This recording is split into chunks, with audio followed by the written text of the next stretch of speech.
Okay, so I think we can stand up and do a little salute to the flag. Everybody? There's over there on the right. I pledge allegiance to the flag of the United States of America and to the republic for which it stands, one nation, under God, indivisible, with liberty and justice for all. Okay. Dr. De Benedetto has moved, so he lives in Wall now. So I'm going to preside today, and we're probably going to have some kind of motion in a second, right? Or in December. But before I do that, let me kind of read some of this stuff, okay? The notice requirements of the Open Public Meeting Law for this meeting has been satisfied.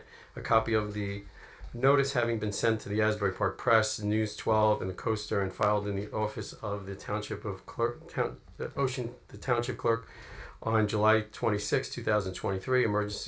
The emergency exit through the courtroom doors, and the two exits are at the rear of the room.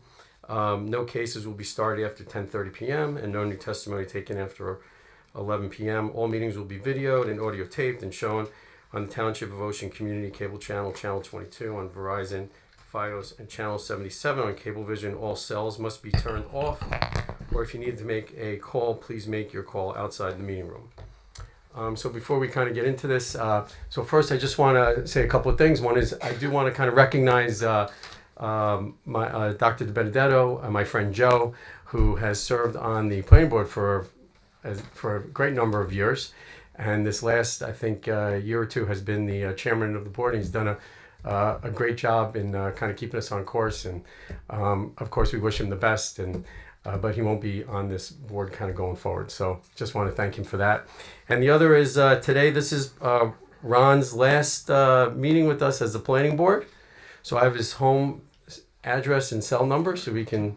You're more than welcome to call. Now, if I answer, that's another... Okay. So I think probably the first thing we should do is figure out the nominations, right?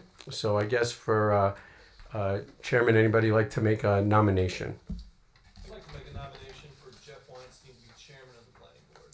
Second. Thank you. Can I'll second it.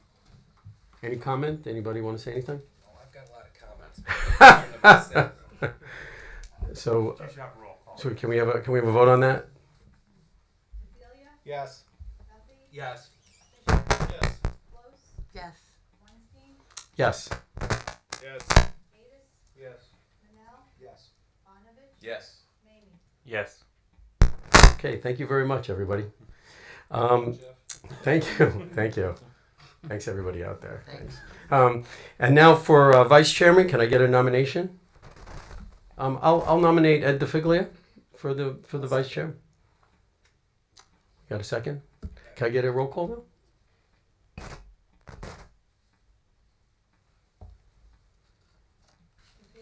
Yes.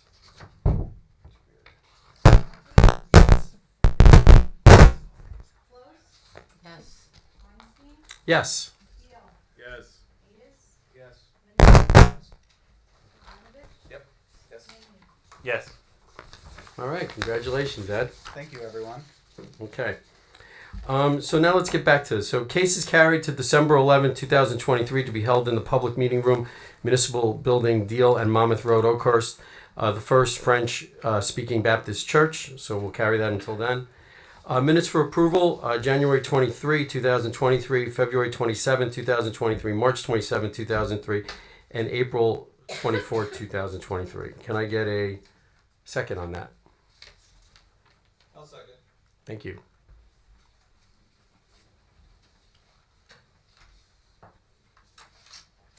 That can be an all in favor. All in favor? Aye. Any opposed? Okay, great. So we have a capital improvement project, the Popular Brook Pedestrian Bridge, Block 25, Lot 1822, 140 Kramer Court, Brookside Avenue, to Brookside Avenue. Mr. Chair, Mr. before Chair, you do that, could We have Mr. Gazarovski was going to speak about 280 Norwood. He's going to make a Great, statement sure. and leave. Would you like to come up and make a quick statement? I've never done anything quick. Thank you very much for taking me out of turn. I'm here with regard to the application. My colleague is here. I represent the adjacent property owner, which is Deal Terrace Condominium Association.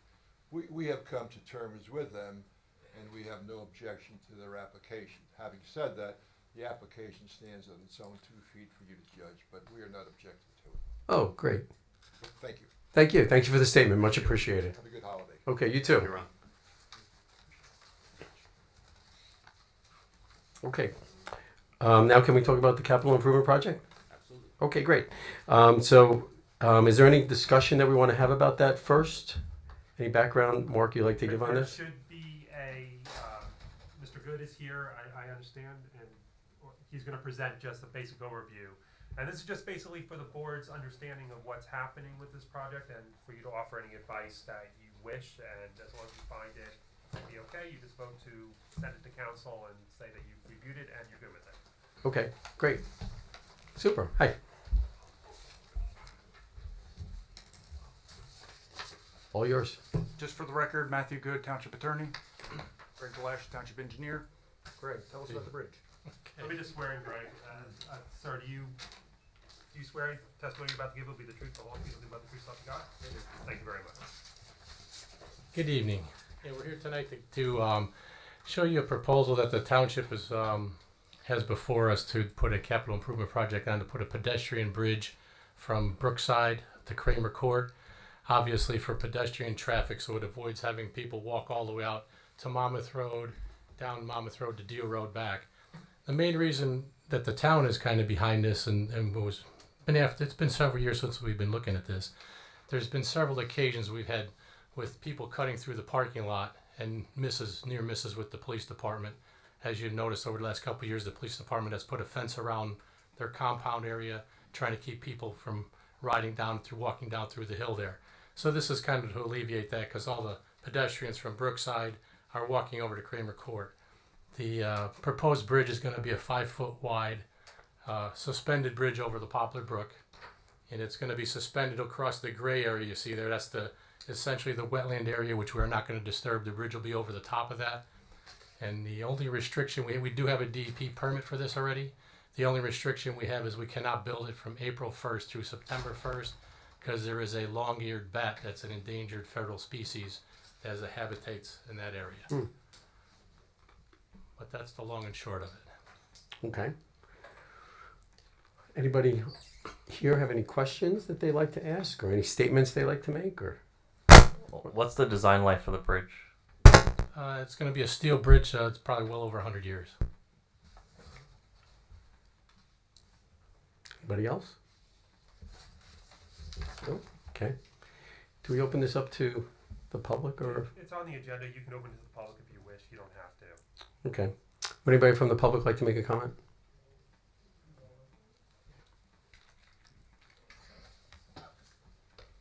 Come on up. I think right on the microphone. I think you went past that. My name is Maurice Rea. I live at 4 Kramer Court. Mr. Stroy, let me just swear you in. Do you swear any testimony you're about to give will give you the truth, the whole truth, nothing but the truth, so help you God? I do. Thank you. All right. I'm opposed to the bridge for a bunch of reasons. First of all, we weren't given any notice of this meeting, which I don't know why. So, Mr. Stroy, I can tell you, this board has no power over whether this bridge gets built or not. So the council does. All right. So you'll want to go to a town council meeting if you're in opposition to it. All right. This is more or less a presentation just to give them the basic overview of the bridge, and for the board to offer any advice that they may wish to have. But they can't turn it down. I was not aware of it. And that's why you did not receive notice, because it's not that type of So hearing. will I receive notice for the town You won't. council? No, you won't receive any notice for the town meeting. I suggest you just watch the agendas for the town. All right. And first of all, who is paying for the bridge? The town. The town. Shouldn't it be brought up to the residents of the township? Let's stay with the questions that maybe have more black and white answers to it. Okay. Well, Yeah, first because of that all- type of not so question theoretical. really isn't for the Yeah, planning board. let's Again, have it that's be a something question that's for the pertinent to town. hear. All right. First of all, the statement that this gentleman just made about the bikes cutting through, and people are cutting through the police parking lot is not true. And there actually is a shortcut that the people coming from Brookside will take through my brother-in-law's backyard, Sue Bethel, and they cut right through. It's actually a shortcut. So that to me is not a good enough reason to build the bridge. Secondly, when I bought my house, I bought it for the peace and quiet of a cul-de-sac.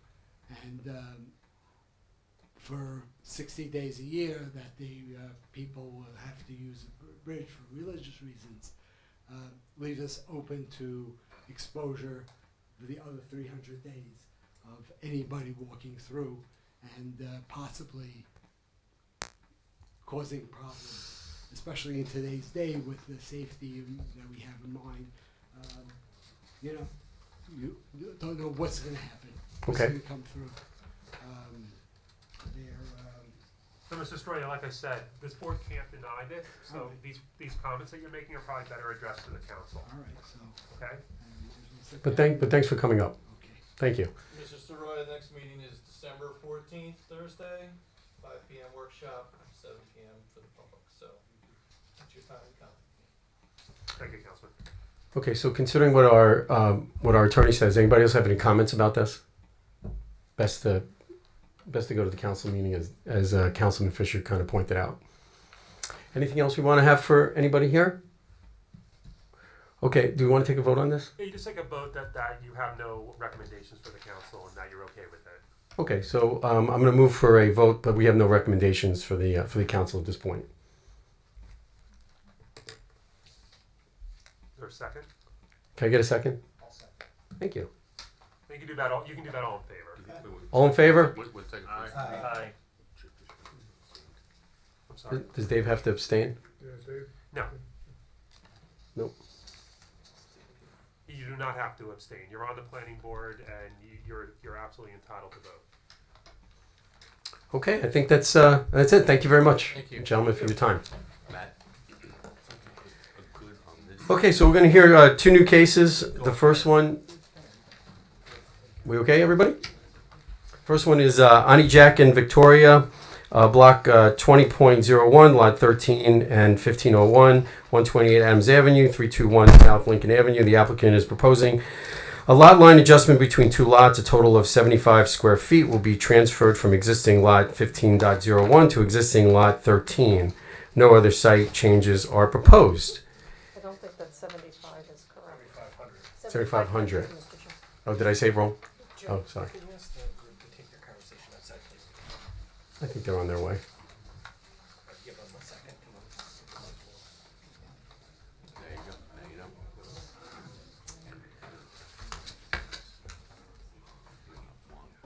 go. Okay, so I think what we're going to do is listen to Jim and Ben, and maybe you could give us your thoughts on this, and then Mr. Chairman, before they do that, let me just mark in the exhibits. Sure. Exhibit A1 will be the application itself. Exhibit A2 will be the survey of the property. Exhibit A3 will be the minor subdivision plan. Those are the exhibits from the applicant. We then have the following board exhibits. Exhibit B1 will be the planner's report. Exhibit B2 will be the board engineer report, and Exhibit B3 will be the fire marshal's report. okay, great. So Jim, would you like to go first? Let me just swear in our professionals. Do our professionals swear that any testimony they're going to give this meeting will be the truth, the whole truth, and nothing but the truth, so help in God? I do. I do. Thank you both. Yeah, basically, there's two lots. They're transferring 7,500 square feet from one lot to the other. Both lots are fully conforming in terms of the lot area, frontage, and width, and so on, before and after the subdivision. Lot 1501 has an existing front yard setback variance. It's not impacted by the subdivision. That's 30 feet's required, 25.2 feet exists, and will continue to exist. Lot 13 has a very minor variance for a shed that's non-conforming with regard to side yard setback. 5 feet's required, 4.5 feet exists, and again, it's not impacted by the subdivision. The only comment I would make is that should that shed be replaced or relocated, it should be replaced or relocated in a conforming location. Ms. Primko, would you agree to that as a condition? Of course. Okay. Ben, do you have anything you'd like to talk through? There are no proposed improvements to the site, so I really don't have any engineering concerns. Okay, great. Ms. Krimko? Good evening, Jennifer Krimko here on behalf of the applicant. This may be the shortest presentation I ever made. We don't really have anything else to add. The engineer's here to ask questions. Basically, my client, either in the form of an LLC or individually, own 2 lots. It's kind of a strange configuration with frontage on Adams Avenue as well as South Lincoln Avenue, and they're just moving their own lot line to make 1 lot bigger and 1 lot smaller. Okay. You can certainly have Chet sworn in and Mr. Chairman, I don't think it's necessary. Mhm. You have your own professionals saying they have no issues with the application, and that can suffice. Okay, great. Does anybody have any questions that they want to ask Ben or Jim or? I just have one question. Is there any water issues back there? Adams there? That's It's significant in nature? it's not in a flood zone, so there's no concern. Anyone else? You do need to open to the public. Yes. Anybody from the public like to make a comment or ask a question? No? I think Ed thought maybe you could make a motion to plant a tree. Could you plant a tree? That's me. Oh, it was Mr. Peel. Motion to close the hearing? Second. I did. And that obviously can be an all in favor. All in favor? Aye. Anyone opposed? Okay, great. no, now you have to make a motion on the application. Sorry. I'd like to make a motion to approve the applicant. Sorry. Although, as chairman, we like the way you think. Thanks. I'll make a motion to approve the applicant. I'll second. Anybody? This will be a roll call. Anybody have any questions or anything you want to discuss? Nope. Okay, let's have a roll call. Yes. Yes. Yes. Yes. Yes. Yes. Yes. Yes. Thank you very much. And Mr. DeFilia, I'll talk to them about planting a tree at Township. And you were right, Ms. Krimko. It was pretty quick. Have a happy holiday for those of you I don't see. Same here.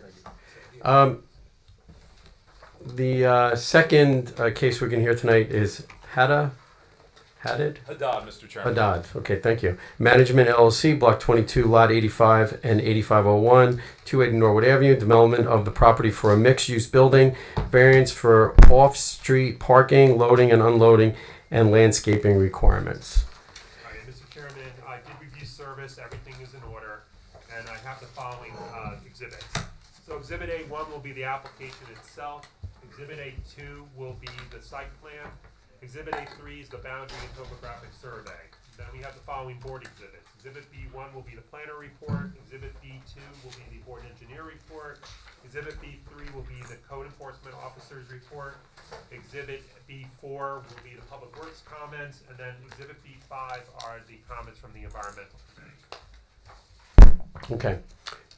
Before we start with you, sir, I'm going to ask ask our planner and Ben an engineer if you have anything. Would you like to go over about the applicant? Mr. Chairman, we'll note for the record that our professionals were previously sworn for the entire hearing, so they're still under oath. Okay. Basically, I have a 7-page report. I'll summarize it. It's a conditional use in the zone, which means in order for the board to hear this application, it has to meet all of the special conditions. Otherwise, it would have to go to the zoning board. It doesn't meet all of the special conditions. So that if the board were to approve this application, they would grant a conditional use certificate to the applicant. Do you agree, Mr. McCumber? Yes, Yeah. I do agree with you, Mr. Higgins. Okay, and then there are also some bulk variances, and I think it's better just to let the applicant's engineer and planner describe the bulk variances and the reasons for them. None of them are really significant in my opinion. Okay, good. Ben, did you have anything you wanted to talk through? I have a 5-page report, and kind of the same thing. I think the applicant's engineer can go through some of the variances with regards to parking and address the comments in my report that relate to stormwater management and lighting. Okay, great. We'll be good. Okay, all yours, sir. Thank you, Mr. Chairman. Good evening, members of the Planning Board. My name's Armin McCumber with the law firm of McCumber, Luber in Red Bank, New Jersey. I'm here tonight on behalf of Haddad Management with respect to 280 Norwood Avenue and the premises that's been described.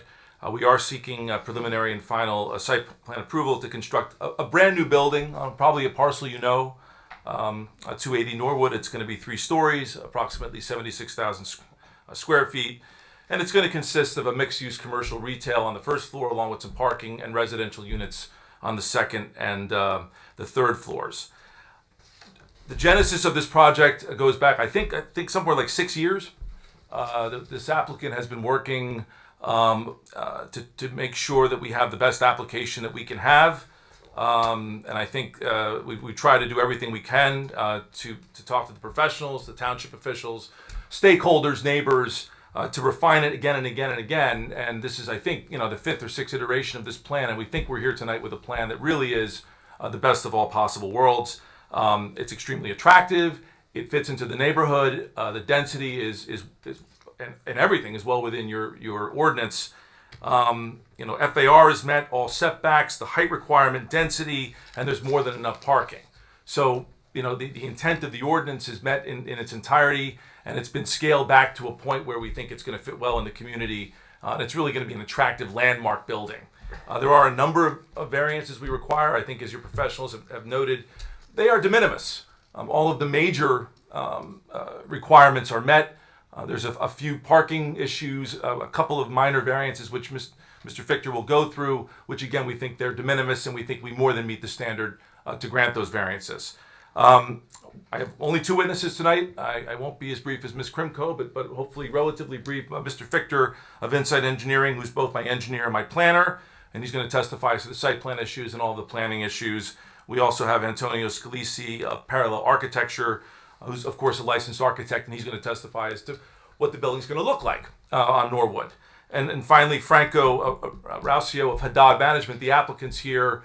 He's here to answer any questions you might have. I mean, he's the one that's really been shepherding and marshaling this thing through the process, talking to people and making sure we get the application as strong as we can possibly make it. I would be remiss, Mr. Chairman, if I didn't thank Ron Kirk, if I didn't thank Mr. Higgins, if I didn't thank Mr. Matlock. And today, I think Mr. Lexington gave me some good advice on what time to be here and things like that. But all of these individuals, particularly the first 3, no offense, Mark, really helped the applicant. Not sure why you had to add that, but whatever. I actually called Mark Steinberg. I would have the wrong board.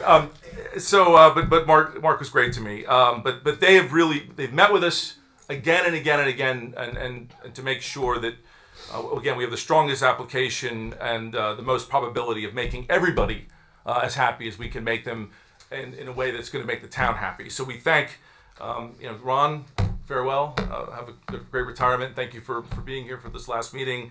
And without Mr. Higgins and Mr. Matlock, we wouldn't be here. And also, Claire, thank you and all the members of the planning board, all of your staff. When I'm dropping off plans, Okay. and they're accommodating me, even though they weren't always folded. We got them folded eventually. We did receive review letters. We will go through them. So without further ado, unless there's any other preliminary questions, Mr. Chairman, I will voir dire Mr. Fichter.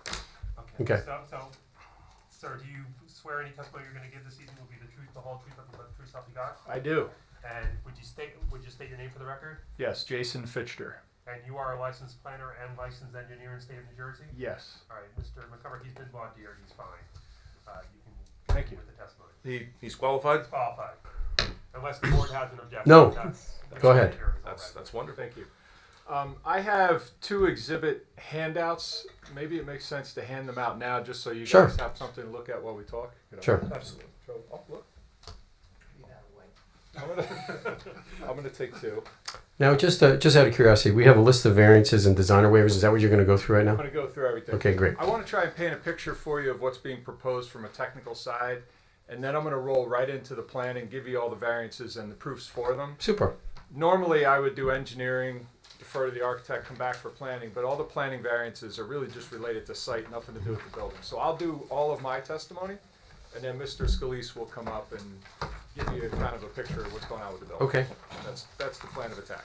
Okay, great. So I guess we should mark these exhibits. We'll mark it as Which one one do you big want to do first? All right, so site layout exhibit Site layout exhibit will be A4. A4, and that's dated November 27, 23. Prepared under my direction. Just colored rendering of the site plan. Okay. And then aerial exhibit, also dated November 27 of 23. We'll make that A5? A5. Okay. Also under my direction.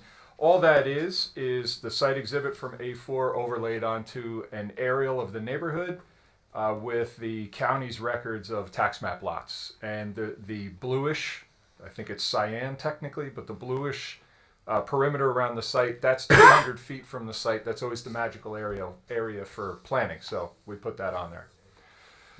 All right, so this is block 22, lots 85 and 85.01. We call it 280 Norwood Avenue. Thank you, Anthony. We're on the northwest corner of Norwood Ave and West Morgan Ave. The two properties together total 1.146 acres. We are in the C1 neighborhood commercial zone, and this zone permits a number of commercial uses.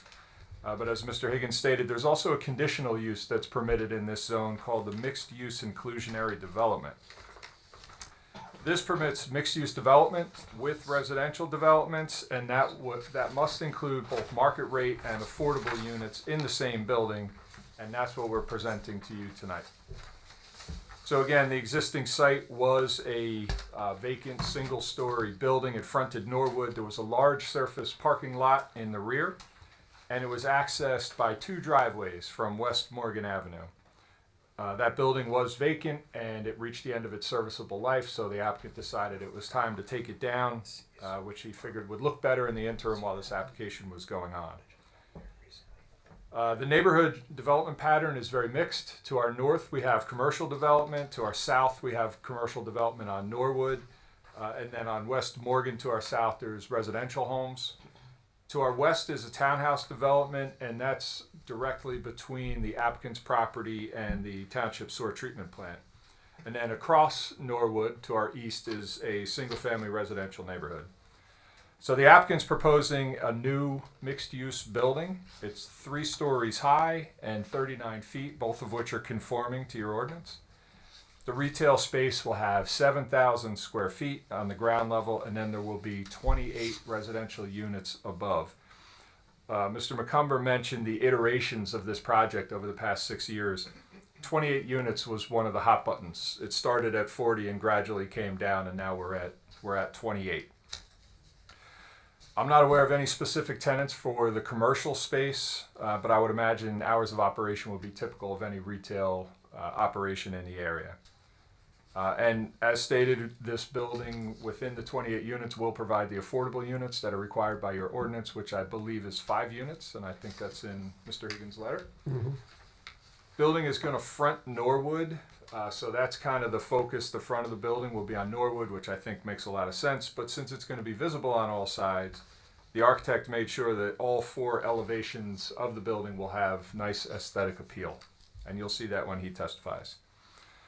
We're also proposing signage along the Norwood Avenue frontage. There's one sign identifying the residential lobby, and then the retail space is intended to be flexible.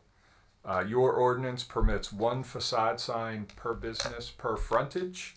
We show 6 retail spaces, but again, over time that might change. But in any case, we're not requesting relief from anything from your ordinance related to signs, so we'll comply. As far as utilities go, water, sewer, gas, electric, and stormwater, they're all available in West Morgan Ave, and that's where we intend to make our tap our services. As far as water, sewer, gas, and electric, we're always kind of at the mercy of the utility company. They might dictate something different, but it seems blatantly obvious to us that all connections are going to be made on West Morgan.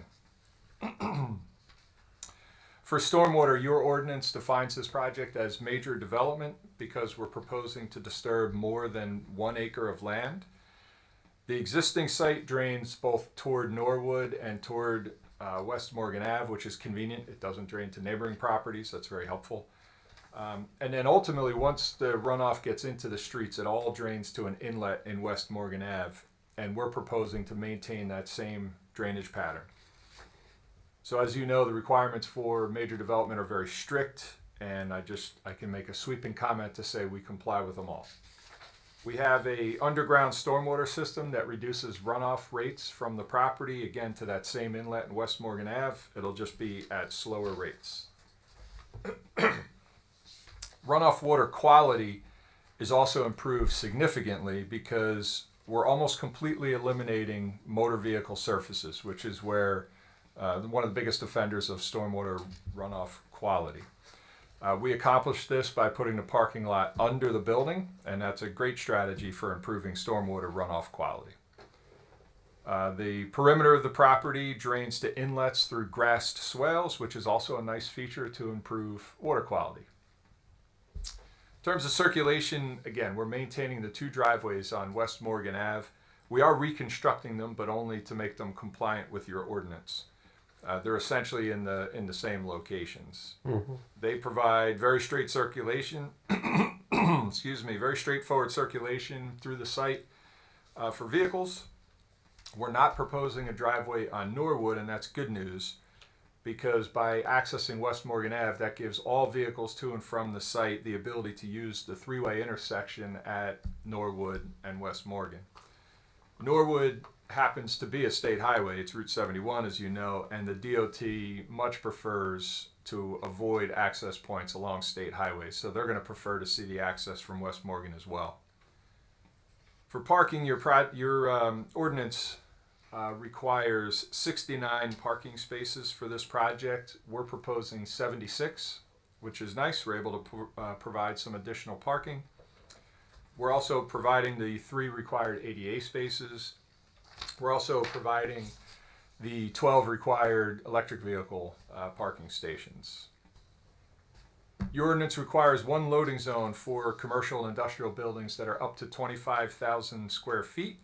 We are proposing a dedicated loading zone for our 7,000 square foot retail space. And loading for such small commercial spaces, it often occurs with vans, even passenger vehicles that are able to use standard parking spaces.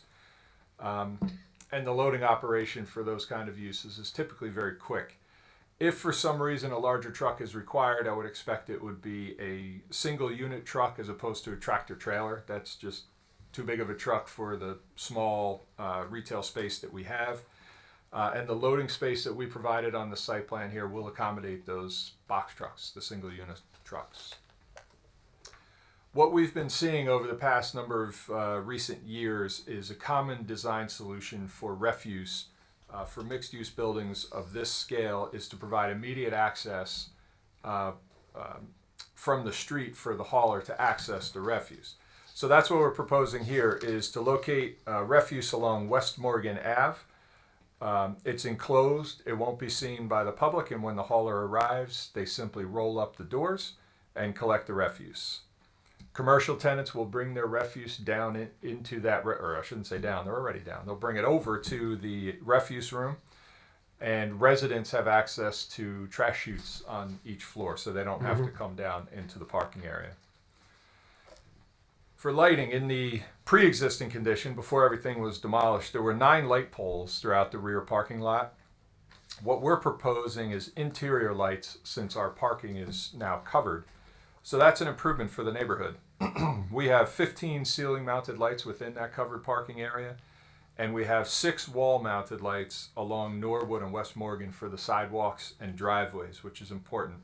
And all lights are designed to be 14 feet high. Of course, in the garage, it'll fluctuate a little bit, but it's plus or minus 14 feet, depending on how the ground undulates and the ceiling is fixed. Mr. Matlack's letter made a couple comments on lighting that I can address. Your ordinance requires luminaires, it says, the lights to be a minimum of 22 feet from the right-of-way line. Bit of a conflict in the ordinance, and I'll get into this in more detail with the planning, but we meet the setback for the building. The front yard setback for the building is 5 feet. So what we're doing is we're mounting lights along the facade of the building, and the intention of that is to provide lighting along the sidewalks and the doorways, and also the driveways. The vehicular access points are very important to light for safety. So again, if a variance is required for this, we'd respectfully request that. Your ordinance also permits a maximum of 1/4 of a foot candle at property lines, which by the way is lower than just about every other town. Most are half, but that's okay. Our interpretation of that is that it's intended for neighboring properties, not the public right-of-ways. We exceed the 1/2 foot candle on both right-of-ways along both streets. And again, that's important for safety reasons. We want to light the sidewalk to make it safe for the pedestrians, and also the on-street parking that occurs along the streets. And we also want to light the driveway intersections. Again, that's kind of like a design standard. You generally like to get about 2-foot candles at driveways just for safety. As far as the neighboring property lines go, we have some very minor exceedances on the 1/4 foot candle, and with some minor tweaks to the plan, we can make that comply. So the variance that we're going to request, that you'll hear more about later, is really focused on the public right-of-ways, just for the sidewalks and the driveways. For landscaping, we're proposing to provide attractive landscaping along the Norwood Ave frontage, and you can see that if you look at 8.4, the site layout exhibit. There's some green space along Norwood Avenue, and those are placed in decorative planters. And then you'll also see some landscaping along West Morgan. They're essentially foundation plantings along the front of the building. And then on the western property line, it doesn't show up very well on the rendering, but we have on the plans a row of evergreens. As it turns out, Mr. Higgins made some recommendations on swapping out species, which we're happy to do. So we can, but the point is there will be a whole bunch of plants along that western property line. Mr. Higgins also noted that your ordinance requires 4 inches of mulch in planting beds. Our plans only showed 3. We'll change it to 4, so we comply. No big deal. And the trees, we got that. Now, Mr. Higgins discussed in his letter some design requirements from the design section of your ordinance related to sodding, sprinklers, and trees. And we're going to address each of those comments so that no design waivers will be required. So that's it on presenting what's proposed from a technical standpoint. Unless there's any questions, I'll roll right into the planning and give you a rundown on the variances. Everybody cool with moving on? I just have a question about, so all the parking is downstairs below ground? Sorry, it's not below ground. I should have clarified. So, all right, if you look at A4, we try to illustrate this with colors. The retail space along Norwood Avenue, I'm going to call it yellow. I'm sure it's not yellow, but if I say yellow, right, that is a darker yellow than where the parking area is. That's a lighter yellow. So the dark yellow area represents portions of the building that are at ground level. So you got the retail space and you have the 2 stairwells and the refuse area. The rest of it is open air covered by the 2nd floor. It's at grade, it's not below grade. Does that make sense?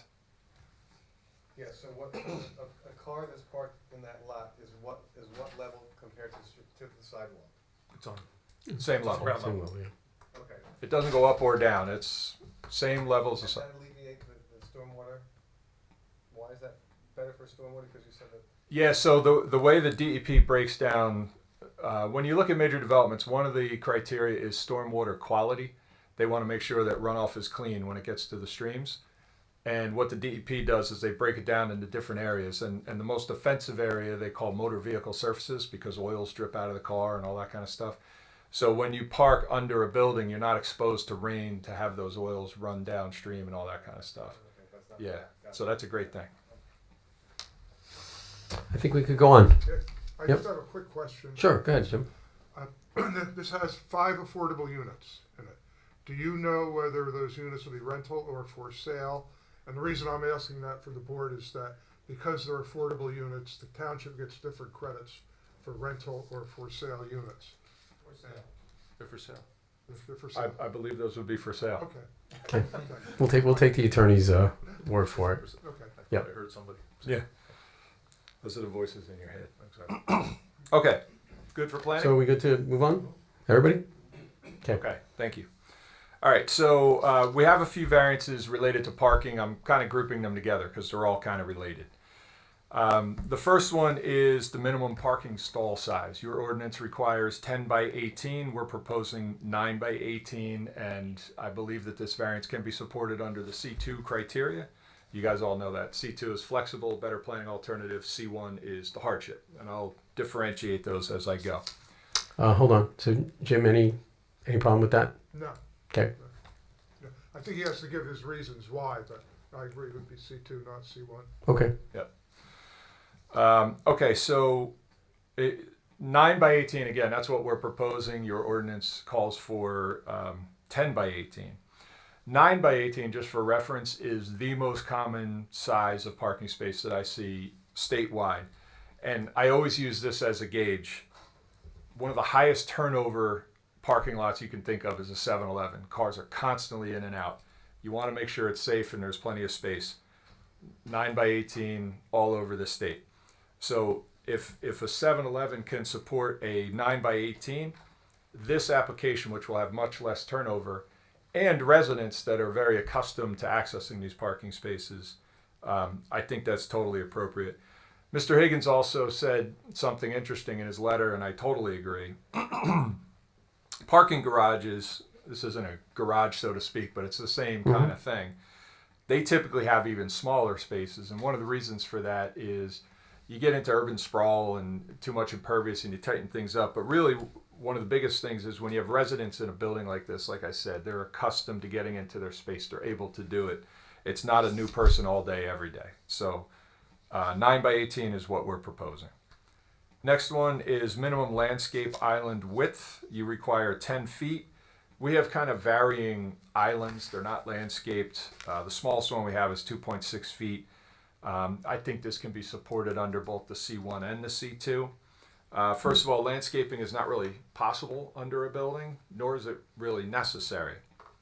So when I say necessary, getting to the points Mr. Higgins mentioned in his letter, the design of the parking lot as we have it is safe and adequate for the circulation of vehicles, and that's really the most important thing. The hardship element here is related to the fact that as I consider this, the ordinance hasn't been updated yet to reflect the new ordinance for this zone. So the new ordinance for this zone is very, very recent. This landscape island requirement is an older requirement. I think as time goes on and you look at these things, you're going to start to notice that this application, for example, is substantially compliant with your zoning requirements, and it really kind of steers the parking to go under the building to reach the density that you're seeking on a lot of this size. But the landscape island requirement, again, it's from a different part of your ordinance. It's been there for a long time. Parking under the building is the better planning alternative. This is where we get into the C2 side of things because it consolidates impervious surfaces, as we talked about, protects stormwater runoff quality. It eliminates views of paved surfaces, which is significant. And again, it's a great strategy to prevent urban sprawl. That's more of a global consideration and more of a macro than a micro, but it's a very important thing.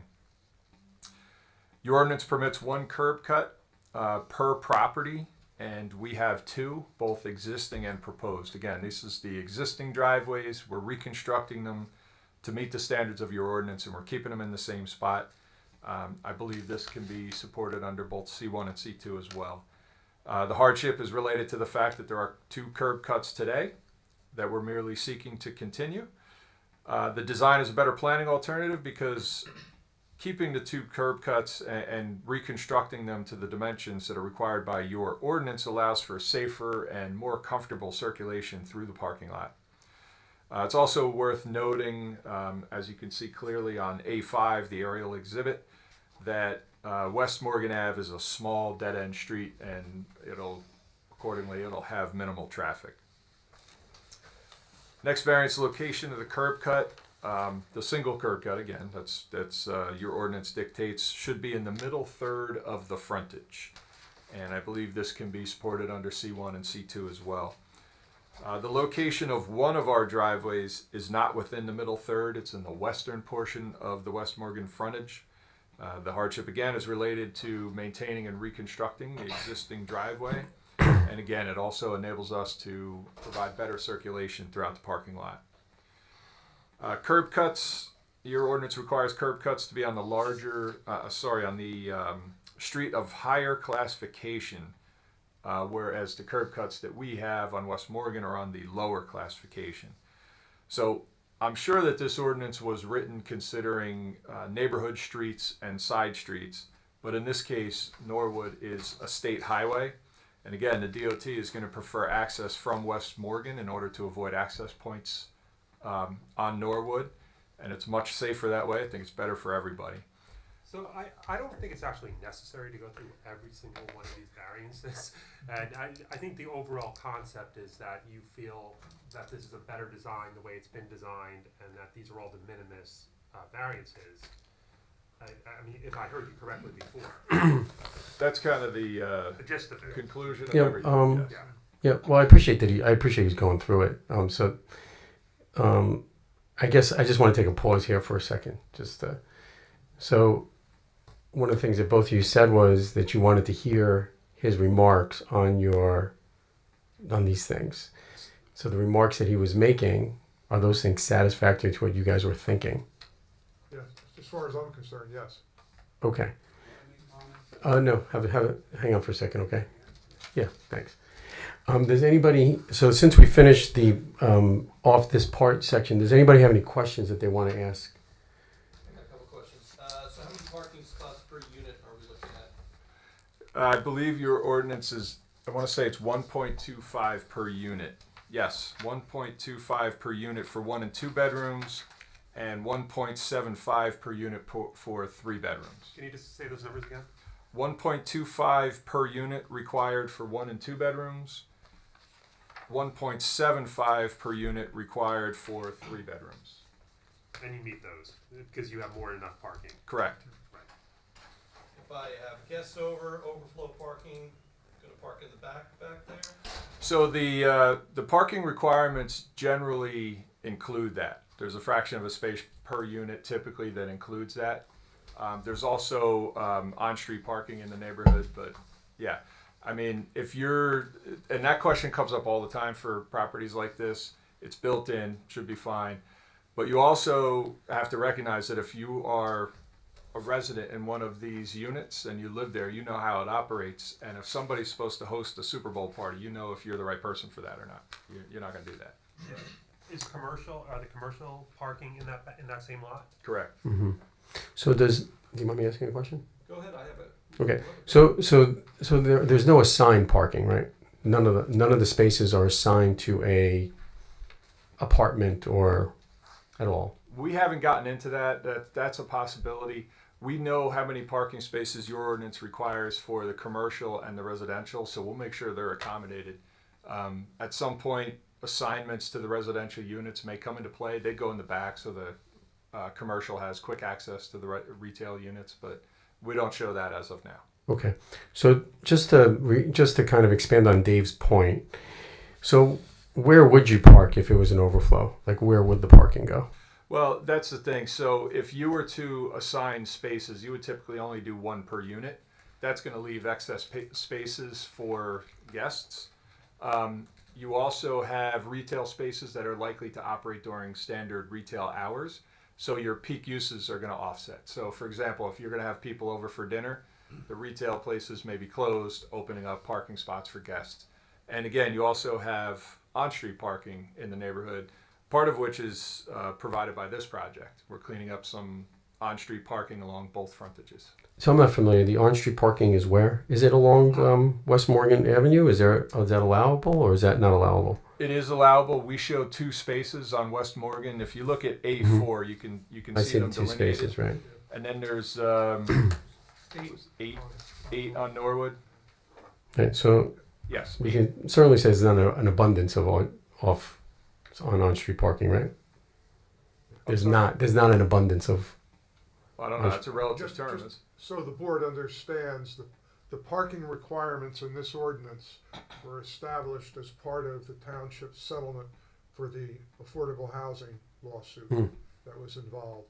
So what I did when we sort of massaged this ordinance to be more workable, there are some things that couldn't be changed. One of them that couldn't be changed was the parking, because that was part of that settlement. Okay.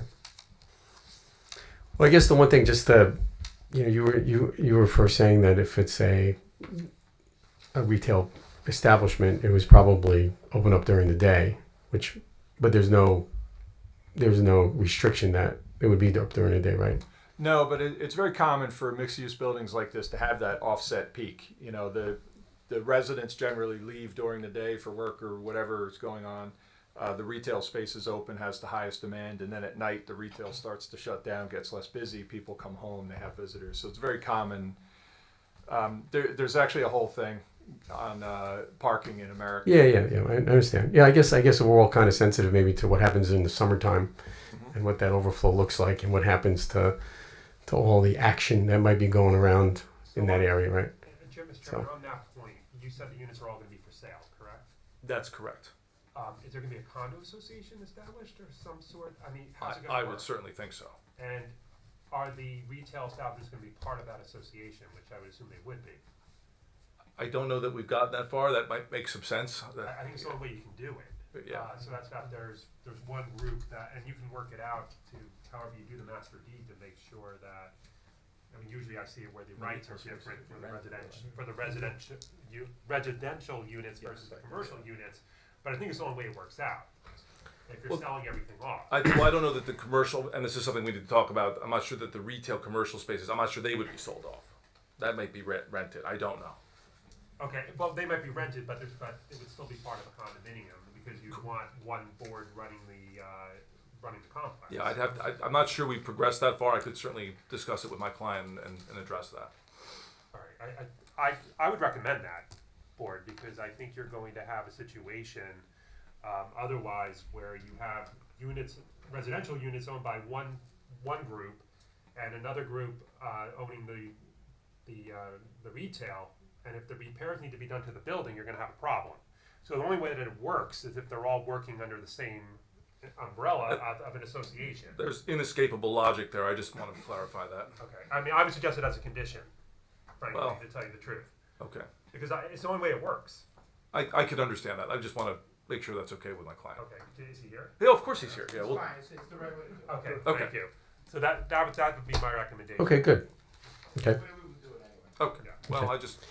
I don't want to talk. I don't want any more. No, it's okay. You're fine. Well, I don't want any more. no. I don't want you to hear any more sound. You know? Thank you. If I just have one more question. Yeah. I know you said you don't know what kind of retail operations are gonna be in there. However, one of my concerns is if we put a restaurant in there, you may have a flow issue. You got people coming and going. That's my only thought. I know you don't know who's coming in there at this point. Anything would be better than what's there now, so I concur. It's gonna be a wonderful, conceptually, I think it's great. I just wanna, if you've got a hot restaurant, Shea whatever, suddenly you've got a lot of flow going on, so that's one of my concerns. So, Councilman, to that point, and I don't know the ordinance enough to say this, but if it's retail, it's retail, and a restaurant's not necessarily retail, and I would assume there are different provisions that would apply Well, if it becomes a restaurant?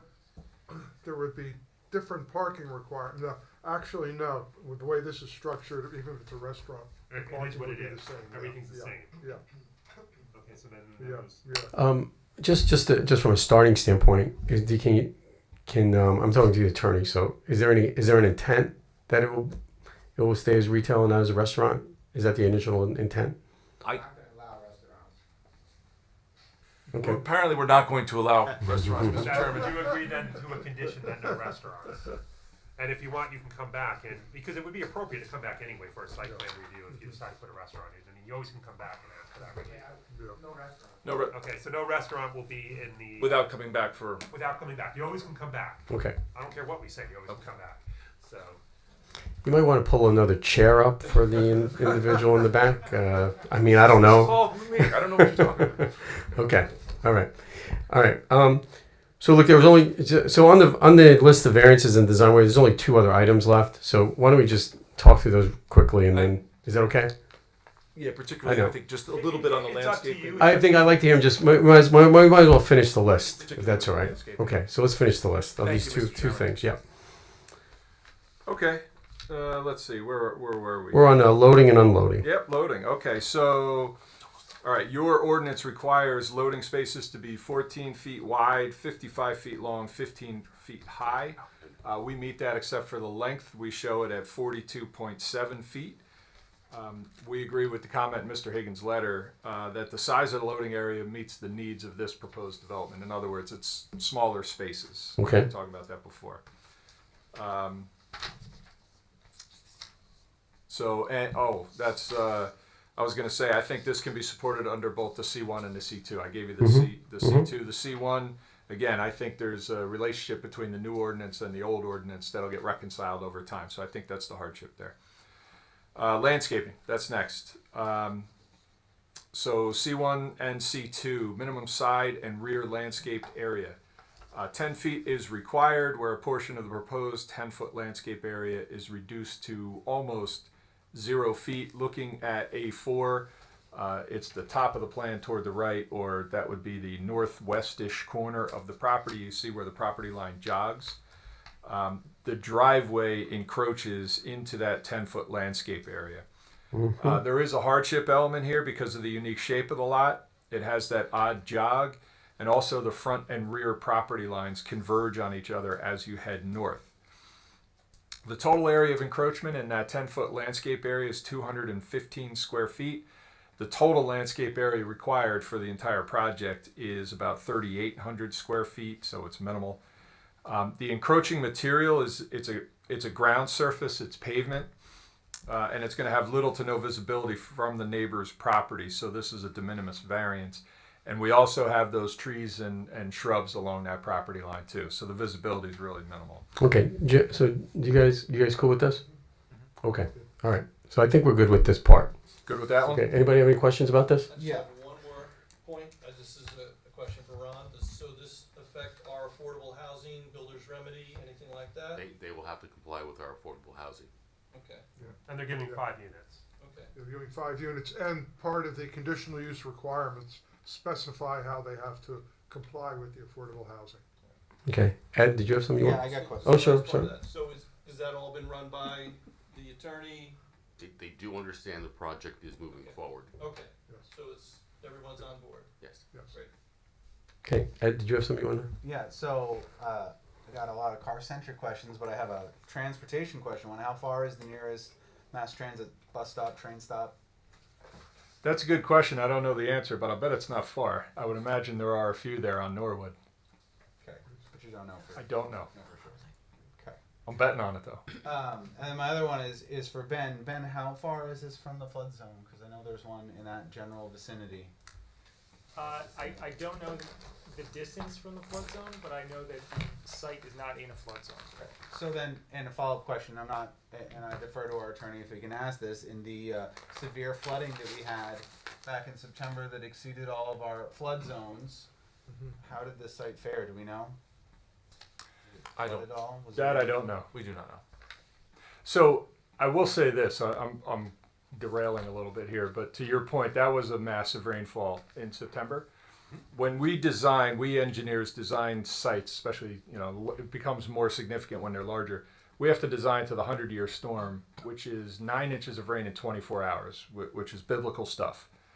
In Oceanport in September, we got 17 inches in 12 hours. It's off the charts. So there was flooding in places where there wasn't flooding before. Residents complained. The town engineer looked into it, and got back to them and said, there's no problems. Everything works. It was just too much water. So 17 inches in 12 hours versus the 100-year of 9 inches in 24 hours. So that was off the charts in September. I'm not aware of any flooding issues on this property, though. Okay. For or against, I don't know. Ben, did you have something you want to say? Yeah, just to kind of build on that, the state has come out with new upgraded rainfall numbers that towns are going to have to start to comply with. Most towns have not adopted them yet, but that's something that's going to be coming in the future. So sites will, developments will have to comply with higher rainfall amounts. But for this application, that's not the case. But the site the stormwater management that is designed can handle the 100-year storm, as he said. So I don't have an issue with that. I do just have a couple things that were in my report that I just want to make sure to get addressed, unless the board has any other things. What is that new state requirement? So because of rainfall events like we had in September, Hurricane or Superstorm Sandy, there instead of the 9 inches for the 100-year storm, they're looking at the 2050 level storm, which would be a certain percentage increase of what the rainfall events are now. That, like I said, hasn't been adopted. Those rules are not in place yet, but that's something that the board is going to see in the future. Okay, so Ben, go ahead, tell us your Sure. So I just want to make sure we got everything covered. There were a couple of comments in the paragraph 6, traffic, parking, and circulation. Maximum height clearance should be shown at the parking entrances. I don't know if a sign variance necessarily would be needed for that, or it could just be a freestanding sign next to the parking entrance. Yeah, we can make it subtle and note that. We have a minimum of 13.5 feet, which is the convention. Okay. And just a minor modification of the curb ramp layout, just to make sure that is ADA compliant. That should be shown on the plans. 100%. Will do. I think I heard you say under the stormwater section, I mentioned about green infrastructure and the potential of using grass swales, and I think I heard you talking about that, correct? Yes, we have grass swales on the north and west property lines. Okay. The report said, the stormwater report says that groundwater was 2 or 3 feet below grade, and your stormwater management system is below grade. So some buoyancy calculations just to make sure there are no issues with that should be provided. No problem. And then also how that might affect the basement in the building. I don't know if that's a question for you or for the architect. We had some discussion about this. I don't think we're going to have a basement. We've done basements below water before. I don't think we want to do it again. Okay. There you go.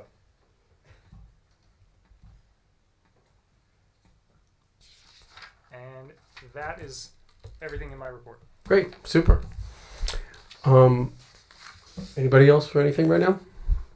Okay, Counselor, where would you like to take it now? I think you're. Unless Mr. Higgins has any other planning testimony he'd like us to elicit, I think we are done with Mr. Fitcher, and we can open it up to the public or whatever, Mr. Chairman, your pleasure is. Yeah, I think we probably want to open it up to the public for questions, right? Everybody on the board is cool? Okay. Anybody from the public like to make any comments that for the questions? Any questions, right? For this testimony, So right? the way it works is these are just questions for what you just heard. Right. And then later on, before we're done, you can make your comments at the end of the meeting if you have comments. Okay, I just wanted to. Come up to the microphone. I'm going to swear you in. So just to be clear, the questions you have are related to what he was just talking about. Okay. Okay, so sir, let me just swear you in. Do you swear any testimony you're about to give will be the truth, the whole truth, and nothing but the truth, so help you God? Yes. All right, thank you. Just state your name for the record, please. Eddie Braha, part of the Deal Terrace Condominium Association. I'm sorry, can you just state your name again? Eddie Braha, Can you spell that, please? B-R-A-H-A. And I'm your address, please? 215 West Morgan Avenue, West Morgan Ave. Unit 9, Unit 9. And you said you're with what condominium the association? Deal Terrace Condo Association. Okay, thank you.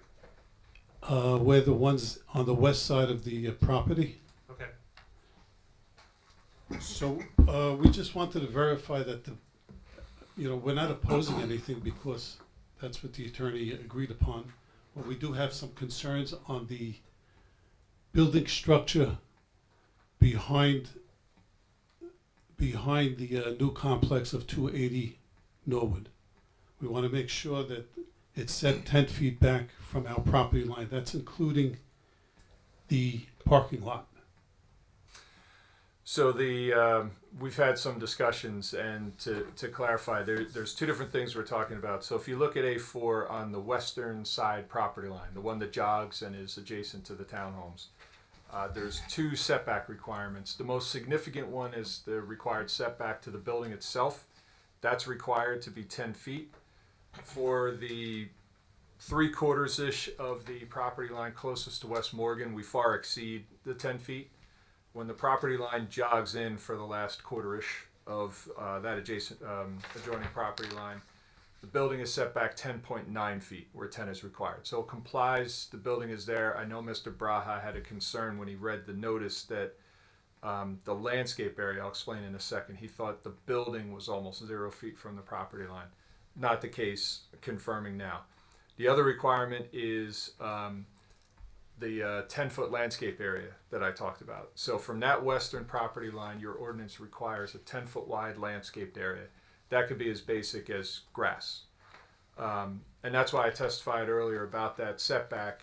The encroachment is a ground surface. It's not a structure up in the air. There's 200 of that 10-foot wide landscape area across the north and west property lines. That all totals about 3,800 square feet. We're compliant for all of it, except for 215 square feet, which is right by that property jog. That's why it's a C1 hardship situation related to the unique shape of the lot. It's just that small area. It's just the pavement. It's not the building. I think that's the crux of Mr. Braha's concern. We also have, we show evergreens. Mr. Higgins made a suggestion to swap the evergreens out for some trees and different shrubs. We'll comply with that. But the point is there's going to be substantial plantings along that western property line as well. So I think the visibility of that 250 square foot encroachment area of drive aisle will have little to no visibility from Mr. Braha's property. Great, thanks for the clarification. Sure. The second thing is, I know that you're building underground. I don't know how many feet underground it's going to be going, so we have some concerns about the foundation of our property. What's going underground? The parking lot. No. So if you pull in from West Morgan Ave and you turn into this parking lot, you're going to stay level. You're not going up or down. There's no basement. There's nothing underground. There's no underground parking. Your parking lot will not be underground? Correct. It's going to be on the surface. On the surface. Correct. And what about something called the insurance policy that you have? Is there any chance of putting us as an additional insurer? That goes way beyond. So Mr. Braha, your attorney's already indicated that the association is not objecting to this application. So you only can speak as yourself. You cannot speak on behalf of the association. Okay. And what about the lighting on the street of West Morgan Avenue? Right now, there's no lighting from the county, and it's extremely dark on that street. On West Morgan? Yeah, I mean, I don't think that's your responsibility, but I would say it's more the township's responsibility. Well, we took care of it. It's a municipal road, not a county road. West Morgan, that is. Yeah. And we have building lights mounted on the face of the building along West Morgan with the intention of lighting the sidewalk and the driveways. The sidewalk also? Yep. Okay. Great, thank you. Anybody else from the, come on up.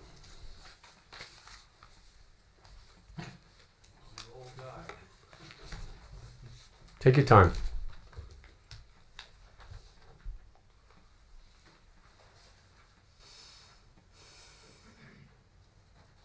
Hope I don't go off onto a tangent here. I'm 88 years old. I've been living on that street since 1962. And that flooding issue. Sir, let me just let me swear you in. You swear in testimony about the truth, the whole truth. I've never done this before. That's okay.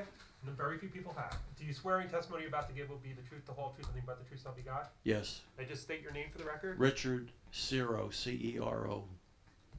C-E-R-O? Correct. And what's your address, Mr. Cero? 218 West Morgan Avenue, the last house on the street. West Morgan. Go ahead. Maybe I'll start with Norwood Avenue. If it rains 2 or 3 days in a row, the bridges get flooded. That Poplar Brook there gets flooded. You can't go that way. I went to a wedding that weekend. I got a picture on my cell phone. It'll show you a picture of what West Morgan Avenue and Norwood looked like. The water was up over the curb. Over the curb. It's never been that high since I've been living there. It's close. And every time you get 2 or 3 days of rain and it's high tide, everything in my backyard floods. And what I do in the cellar, I have a drain that goes out to the brook.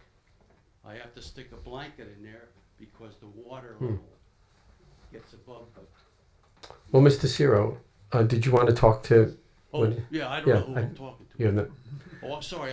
that's okay. You can talk. You can talk to me. It's fine. Oh, yeah. So you want to make a comment about that your Yeah, your house gets if you take a shovel in my backyard and go down a foot or two, there's water all the time, even when it doesn't rain for a couple of weeks. And you can have all the pump. I don't know how you're going to get rid of that water. In fact, when I went out that my granddaughter got married, I got a picture. West Morgan Avenue comes out to Norwood. The water was up even with the parking lot. That's how it is, and that was unusual. Most of the time, it just gets up to the street. But basically, there's going to be a big problem with the flooding. I don't know how you're going to solve that. Well, as far as this project goes, what we did is we calculated how much runoff is flowing off of the site into the streets. And because it's a major development, it's a threshold thing in their ordinance, we had to design a stormwater system to actually reduce the runoff from the site by percentages. So there will be less runoff from this site into the streets after this is built than there is today. So our contribution to that more regional issue will be reduced. Yeah, I'm kind of confused there, because when a high tide comes in, if you look at my backyard, there's always water back there all the time. Yeah, you're close to, I looked at the flood map. And your property appears to be in a flood zone. The applicant's property No. is not. Half my property's in a flood zone. Yep, yeah. that's fair. But when it flooded, I have a picture. It came up past the flood zone. Is that in September? Yeah. Yeah. And it's been there before. Okay. But usually I'm home, so I can just stick a blanket in a pipe and use a sump pump. Okay. You know, but right now, I don't know if even if you cut down the flow going into the drains and that, if the water level is above the street, it's, you know. Yeah. So Mr. Ciro, hello? Oh, sorry. Oh, that's okay. Pardon. Yeah. Well, first, congratulations on your granddaughter. Oh, thank you. I'm sure it was a nice event. I'm not sure if we can solve your problem in this conversation. Okay. You know, No, I appreciate you. I appreciate you saying it. big Yeah. problem there with that flooding. I thought you were going to just hand out the pictures of the wedding and start getting us some. Well, I would've- No, it's she okay. told me not to. So I don't know if there's anything we can do with this Oh, no, conversation. I know Okay. you can. I'm All just right. bringing You it just up. bring it up. Great. I think when you build that apartment, you know, it's going to be a problem. I don't think there's going to be less water coming off that problem. There might even be more, because now you have dirt there. So when it rains, at least it can kind of seep into the ground a little bit. You're going to have a roof. Well, let's go with what our this gentleman's saying, because he's certified individual that basically tells you it could get better, right? So why don't we let's have the could get better concept going. I'll let that go now. Okay, great. The next thing is, the parking is a nightmare, even with no stores there now. Because there's still some stores there, and in the summer they have sidewalk sales. I'm the last house on the street. In the summer, that street is full of cars all the time. Because you got the condos across the street from me, so they have, they park too. And So they Mr. park. Mr. Ciro, I can tell you, they meet the parking requirements for the site. In fact, there are. Oh, no, I don't disagree with that. I'm Okay. just saying, you're gonna have all those stores, you're gonna have shoppers coming in there, and you went from, what was it, 18 units per acre, and you upped that? Are you just telling this for informational purposes? No, because it was in your thing there, you said, it's zoned for 18 units per acre? 25. Then I read the wrong thing, so, I'm wrong there. That's okay. Yeah, they have no variances regarding the parking, so. Yeah, or the number of units. Or the number per of acre, units. yeah. Yeah. So Yeah. they're permitted to build with those number of units, and they're permitted to have as many parking spaces as they do. In fact, they have more than they're required to have. Well, I thought they said I don't know where I read it, the way it is now, it's zoned for 18 units per acre. No, it's zoned for 25 units per acre. That was Oh, they changed. changed the zoning thing? Yes. Yeah. Oh, I wasn't aware of Okay, yeah, that. that's, Okay. that's an old one. Okay. Did you have another statement you wanted to make? Oh, anyway, but back to the parking.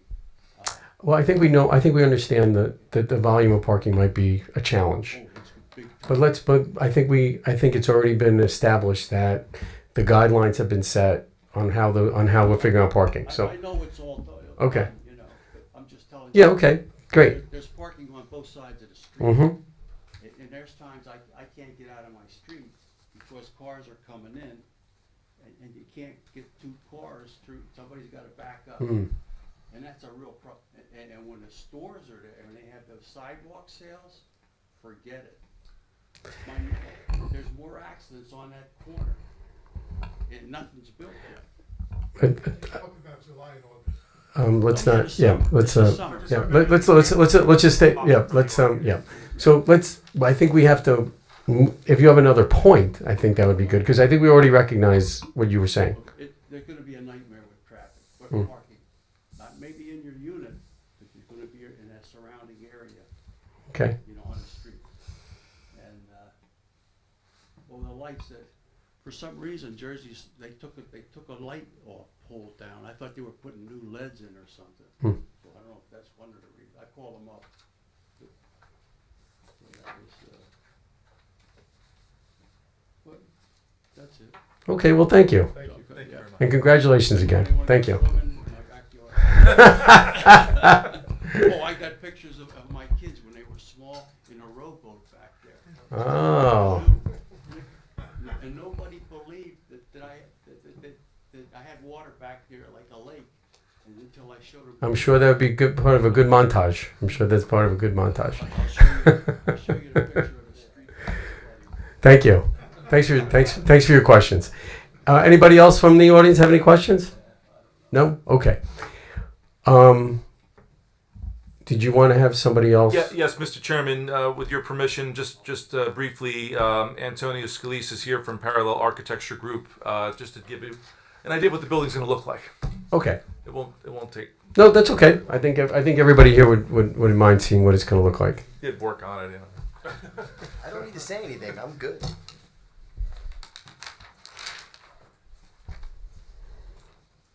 Alright, so we'll mark this in as A6, Thank you, Mr. Eckstein. and these are the elevations. Yeah. Is this too low, the plans? Only if we want to see it. Want me to hold it for you? Okay. Have we sworn in? I'll swear. Okay.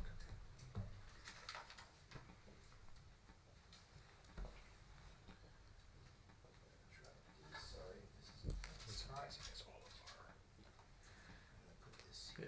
And let me just swear you in when you get a chance. Yes. Alright, sir, do you swear that any testimony you're going to give tonight will be the truth, the whole truth, nothing but the truth, so help you God? Yes. And just state your name for the record. Sure. Antonio Scalise, Scalise. And you are a licensed architect, state of New Jersey, correct? Yes, I am. Thank you very much. Go ahead. So, word to yours wave, so go right ahead. All right, thank you. Good evening, Chairman and board members. My name is Antonio Scalise, Parallel Architectural Group, and we obviously worked on this project for a long time, and we kind of landed on this design, which we're presenting to you today. So what I'd like to do is go through the floor plans and kind of give you a sense of what's going on. So there is no subterranean basement, meaning below grade of anything. There's a little bit of a grade change. We do have some ramps adjacent to the building, but there's nothing that is subterranean. Previously, we did have a basement on the east side of the building that was just underneath the actual commercial space, but we made a decision because of the water table. We don't want to do that again. We did waterproofing on another place, and it's just intense. So we eliminated that, and we do have mechanicals and things of that nature that we maybe were going to do down in the first floor. We actually have a spot for it here. So again, the property is located on the corner of Norwood Avenue and West Morgan Avenue. There was discussion of previously removed parking lot and one-story commercial building. Property is located in a C1 neighborhood commercial zone. I don't mean to repeat things, but we know that. Our office prepared the plans, 8 sheets dated 10/27/23, and also one board which you see is the rendering there, which was 10/5/2022, which is crazy, almost a year ago. Our client is proposing a 3-story mixed-use building. We do have 5 affordable units that we're looking to do. The building is 3 stories, and the top of the roof is 39 feet. We have a parapet that is within the ordinance of within about 5 feet, and then we have 2 stair towers, which I'll go through the plans, which is also within the ordinance at 9 feet, so we comply with all the height. Mr. Scalise, I apologize. So, Yes. so these are the architectural plans that we are looking at. We These have are, marked. these are architectural plans, and that's a rendering. Right, I understand. So we had not marked in the actual plans. Oh, I thought you had said that previously. I thought I had too, but all we marked in was the site plan. So we don't have. Okay. We don't have the actual architectural plans. So we'll mark that in as Exhibit A7, are the actual architectural plans. Yes, which are floor plans and elevations. Okay.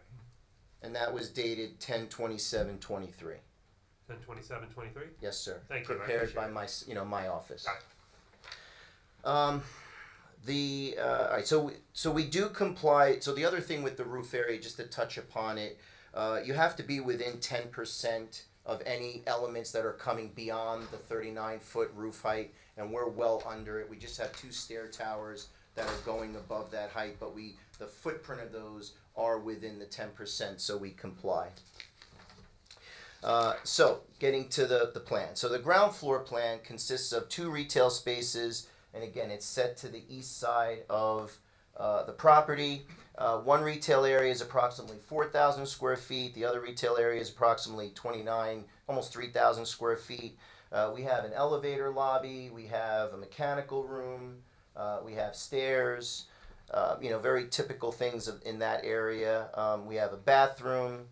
We have an office. And then additionally, there's a refuse area and 2 egress stairs. So we have a refuse area here, and we have 2 egress stairs that are outside. And this whole area underneath is the parking, which again is surface parking, not subterranean. There's no ramps of any kind other than pedestrian ramps that will be ADA compliant on this level.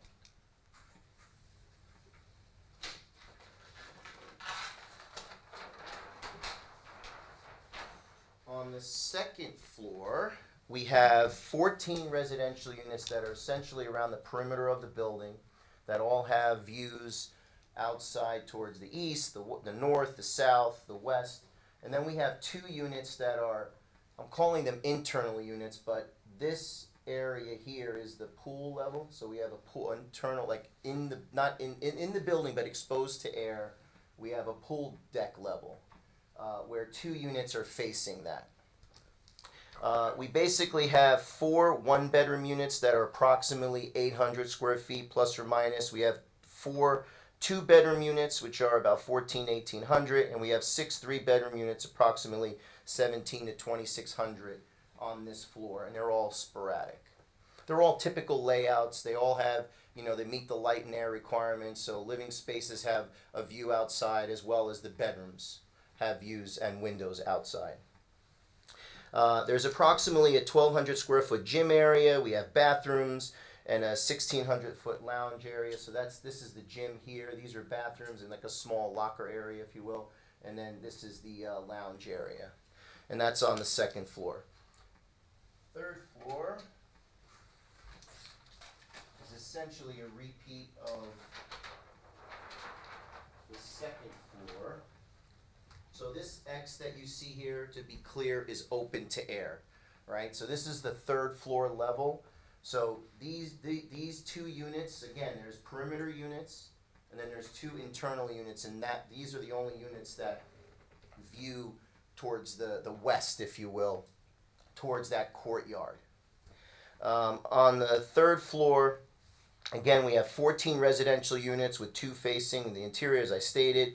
We have 5 2-bedroom units between 1,100 and 1,800 square feet. We have 9 3-bedroom units, approximately 1,500 to 2,400 square feet. And again, the rooftop is just pretty straightforward. flat roof. Again, this rectangle is open to above, right, open to sky, and we have two, for egress purposes and access to the roof, we have 2 stair towers, and then there'll be some kind of mechanical screening that will comply with the height ordinance. But there's not gonna be any recreation up on this? No recreation. The public's not gonna have a right to go up there? No. Okay. No, correct. So no roof parties? No roof parties. No. No. Unfortunately not. People will do things if you give them the opportunity to do them. Yeah. So again, to kind of keep it simple, the extent of our exterior design was to create a step condition to push the mass back as you go up. So what that means is the commercial level, which is the first floor level, let's say, is the furthest point towards the street. And the second level is set back a little bit, and then the third level is also pushed back. So we're not making, it was very clear by our client, they wanted to design a really nice building, and it's not just a flat line, right? So we purposely broke the scale of the building down so that it feels right in that space, is the way I can describe it. We also created a series of push and pull effects with balconies to break down the elevation. So I really think it's going to be a sharp building when it goes up. Further, we're using colors and materials like stucco, hardy board to match similar homes and buildings within the area, right? So that was our intention. Now we're using materials that you've all seen before, white trims, things of that nature. We have some really nice cable railing, we have nice windows. So everything we're doing is within character of the area. And we've designed a lot of homes in the area, and we're using like a similar palette, if you will. So it has like it's not residential, obviously, like a home, but it has that vibe, that feel, right? So when you look at the materials, it feels familiar.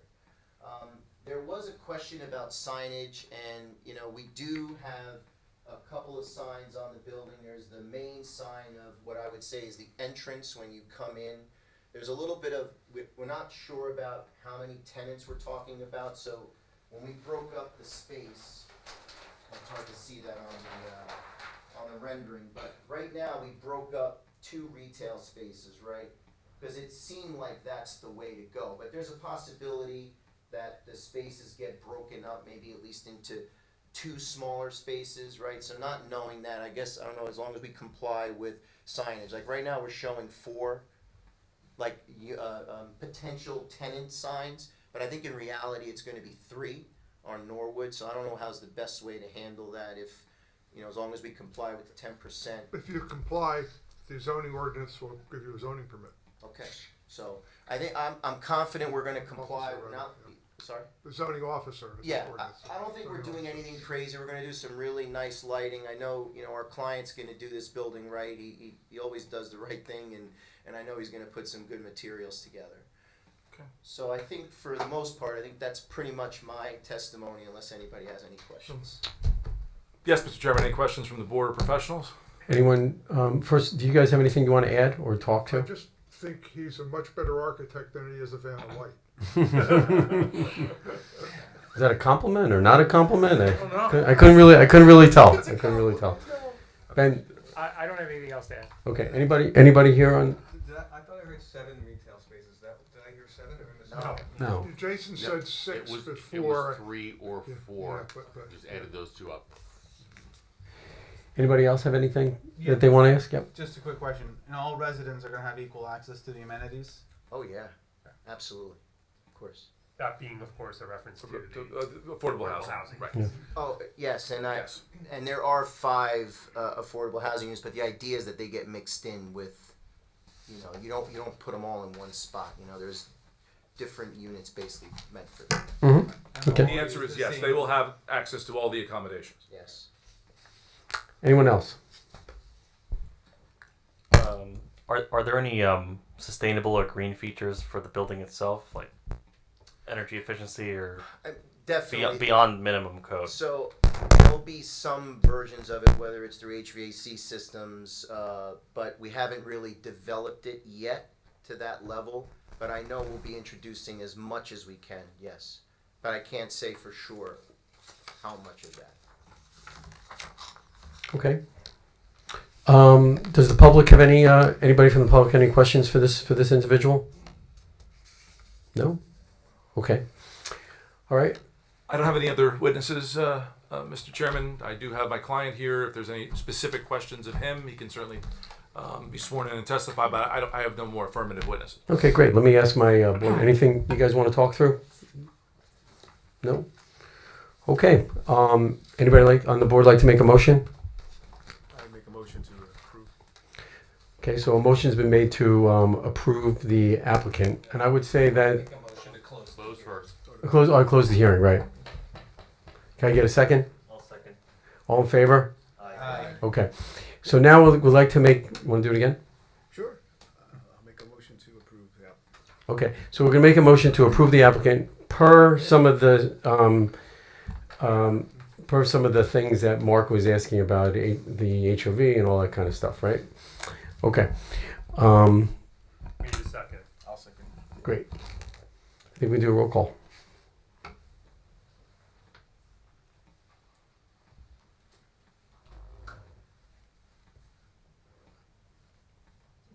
Yes. Yes. Yes. Yes. Yes. Yes. Yes. Yes. Great. Hey, congratulations. Thank you, Mr. Chairman. Thank Good you. luck. Yep. Thank you, professionals. Thank you, everybody. Okay, so I'd like to make a motion to adjourn the meeting. Second. All in favor? Aye. Opposed? Okay. Nice night, everybody. Thank you. You made it right.